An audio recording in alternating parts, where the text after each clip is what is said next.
Hello dear. कैसे हैं? मस्त, मैं भी मस्त व्यस्त ज़बरदस्त। तो आज का हमारा टॉपिक है velocity of image in a plane mirror. समतल दर्पण में प्रतिबिंब की गति। Velocity of image in a plane mirror. समतल दर्पण में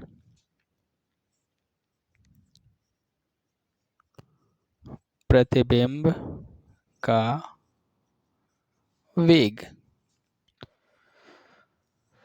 तो समतल दर्पण में प्रतिबिंब का वेग कितना होगा, क्या होगा? तो मान लें कि एक समतल दर्पण है, प्लेन मिरर है, चिक पिक चिक पिक। तो इसके सामने जो ऑब्जेक्ट है वह दो तरीके से मोशन कर सकता है। एक कर सकता है मिरर के परपेंडिकुलर लंबवत, दर्पण के लंबवत एक मोशन हो सकता है, और दूसरा मोशन दर्पण के समानांतर हो सकता है। दो केसेस हैं। तीसरा, दर्पण से कुछ एंगल बना के भी कर सकता है। ठीक है। अच्छा, कंडीशन ये भी हो सकता है कि जब वस्तु गति कर रहा है उस स्थिति में अभी क्या है, इसको हमने मान लिया स्थिर। वस्तु के साथ साथ ये भी गति में आ सकता है, या तो वस्तु की ओर जाए या फिर वस्तु से दूर जाए। ठीक है। तो आज का जो पहला स्टार्टिंग है, पहला केस है, केस फर्स्ट।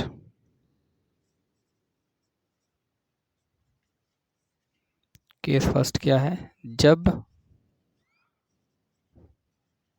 वस्तु दर्पण के लंबवत गतिशील है।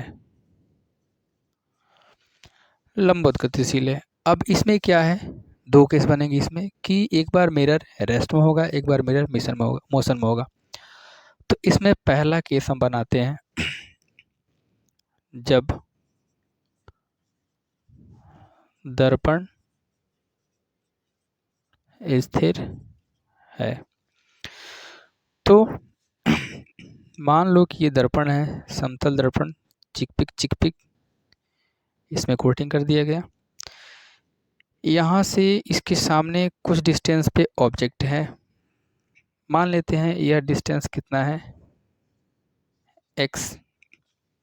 जितने दूरी पर वस्तु है ठीक उतनी दूरी पीछे क्या बनेगा, प्रतिबिंब बनेगा। मान लेते हैं यहाँ पे इमेज बन रहा है और ये डिस्टेंस है y। अब ये दोनों distance with respect to mirror measure किए जाएंगे, दर्पण के सापेक्ष मेजर किया जाएगा। तो वस्तु के लिए दूरी इस डायरेक्शन में मेजर की जाएगी, तो प्रतिबिंब के लिए दूरी इस डायरेक्शन में, यानी दोनों ही डायरेक्शन एकदम एक दूसरे के अपोजिट हैं।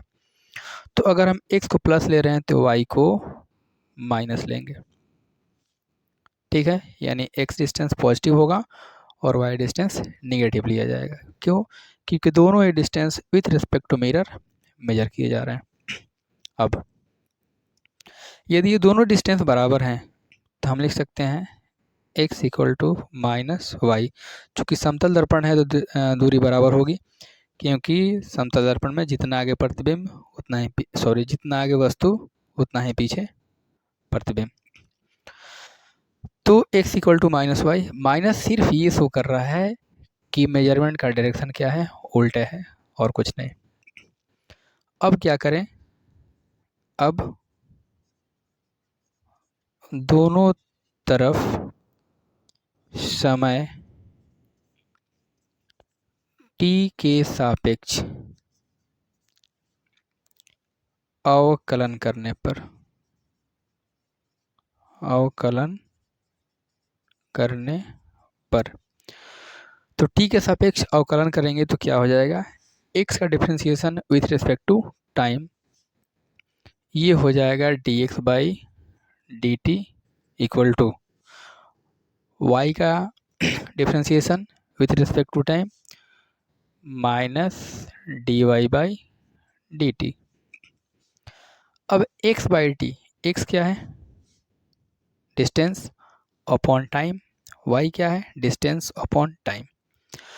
तो दूरी बटा समय क्या होता है चाल, लेकिन यहाँ पे क्या है यह एक स्ट्रेट लाइन डिस्टेंस है, तो डिस्प्लेसमेंट अपॉन टाइम यानी इसको माना जाएगा वेग किसका ऑब्जेक्ट का, और इधर ये डिस्टेंस अपॉन टाइम इमेज का, तो ये वेलोसिटी हो जाएगी, वेग हो जाएगा इमेज का। अब जो वेग होता है वेक्टर क्वांटिटी होती है, तो इसके ऊपर एक वेक्टर का साइन लगाया जाएगा, और ये हो गया वस्तु और प्रतिबिंब का वेग। क्या दिखा रहा है यहाँ पे कि जो प्रतिबिंब का वेग होगा और जो वस्तु का वेग होगा दोनों मैग्नीट्यूड में तो सेम होगा, परिमाण में सेम होगा, लेकिन दोनों का डायरेक्शन क्या होगा अपोजिट होगा, उल्टा होगा। मतलब कि वस्तु अगर इधर जा रहा है किस वेग से, इधर जा रहा है v नॉट वेग से, तो प्रतिबिंब उल्टे डायरेक्शन में आएगा v i वेग से। ठीक है, तो इस तरीके से दोनों का डिस्टेंस क्या है अपोजिट है, और अब इस अपोजिट डायरेक्शन को दिखाने के लिए यहाँ पे माइनस साइन आ रहा है। ठीक है, अच्छा अब ये जो दोनों वेग हैं v नॉट और v i दर्पण के सापेक्ष वेग हैं। ये दोनों वेग दर्पण के सापेक्ष हैं। जैसे हम अपनी स्पीड बताते हैं, जैसे हम गाड़ी चला रहे हैं तो मान लो मेरी गाड़ी 40 की स्पीड चल रही है नॉर्मल, किसी की 60 की चलती है, कोई बताता है मैं 80 का चलाता हूँ, कोई बताता है मैं 100 क्रॉस करा देता हूँ। तो वो जो हम स्पीड अपनी बताते हैं वो हमारी speed with respect to earth होता है। हम ये मान के चलते हैं कि हमारे सापेक्ष जो अर्थ है वो क्या है रेस्ट में है और रुका हुआ है, उसके कंपेयर में हमारा स्पीड जो होता है, बाकी एक दूसरे के रिस्पेक्ट में वही स्पीड वेरी कर जाएगा। ठीक है, तो ये हो गया जब दर्पण क्या है स्थिर है। अब एक एग्जांपल ले लेते हैं। मान लो कि ये समतल दर्पण, इसके सामने कोई ऑब्जेक्ट इधर जा रहा है 2 मीटर पर सेकंड से ऑब्जेक्ट, तो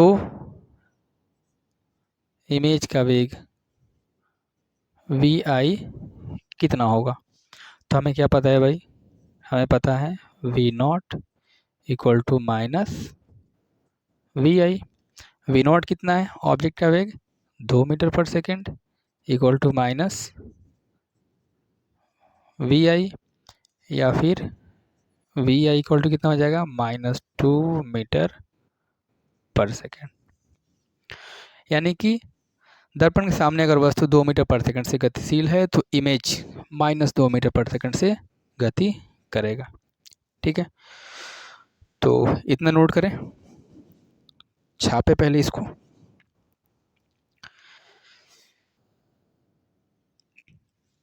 नोट कर लिया होगा, तो इसको मिटकाते हैं और दूसरी कंडीशन की तरफ कूच करते हैं।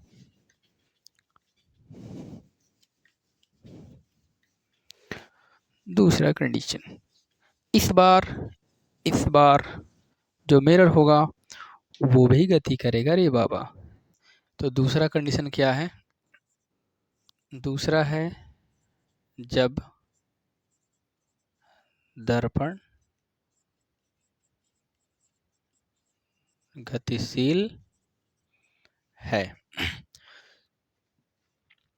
दर्पण गतिशील है, मान लेते हैं कि ये प्लेन मिरर है,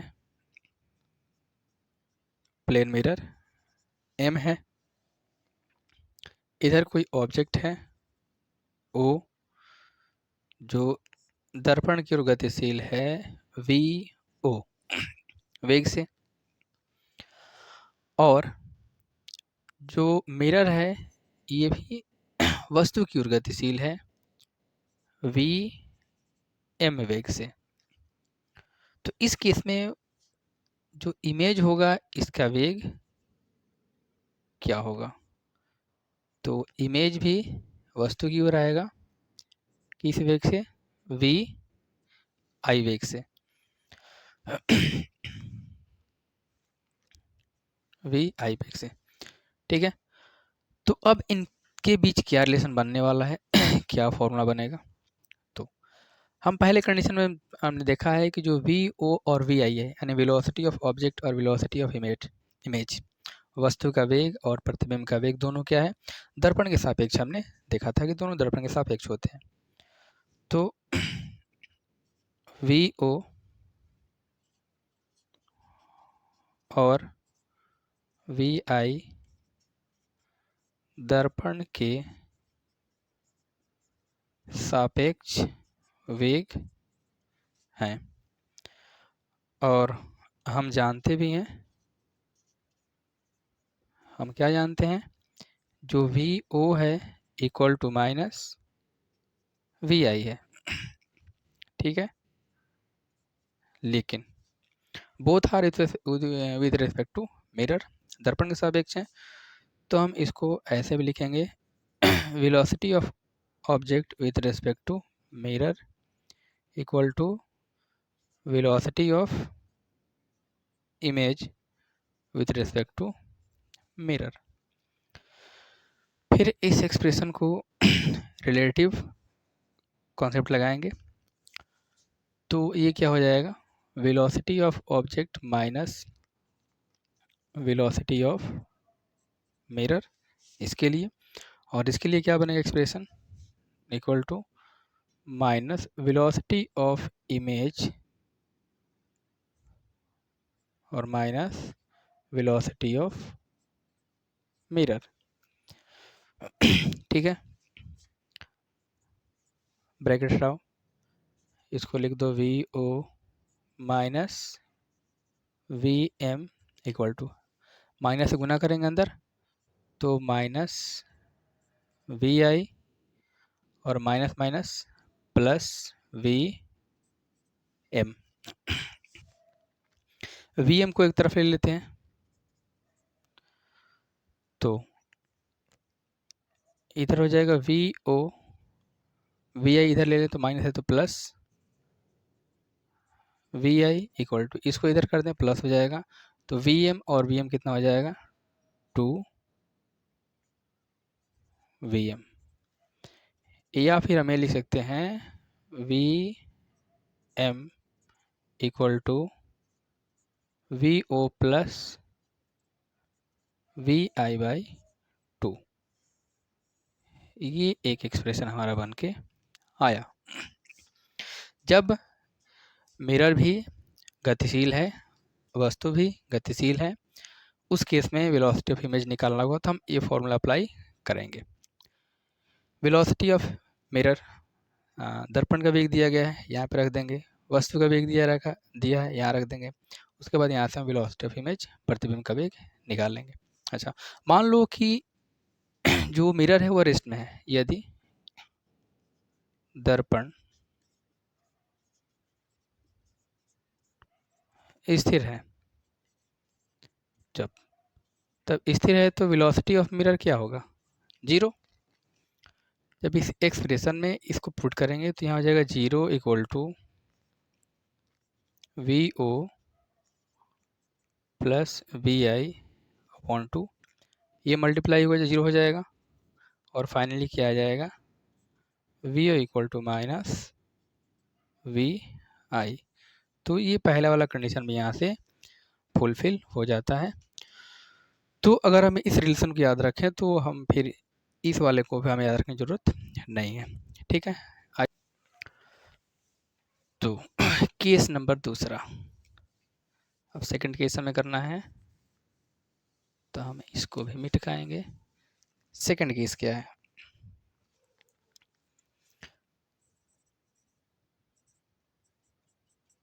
केस सेकंड क्या है? जब वस्तु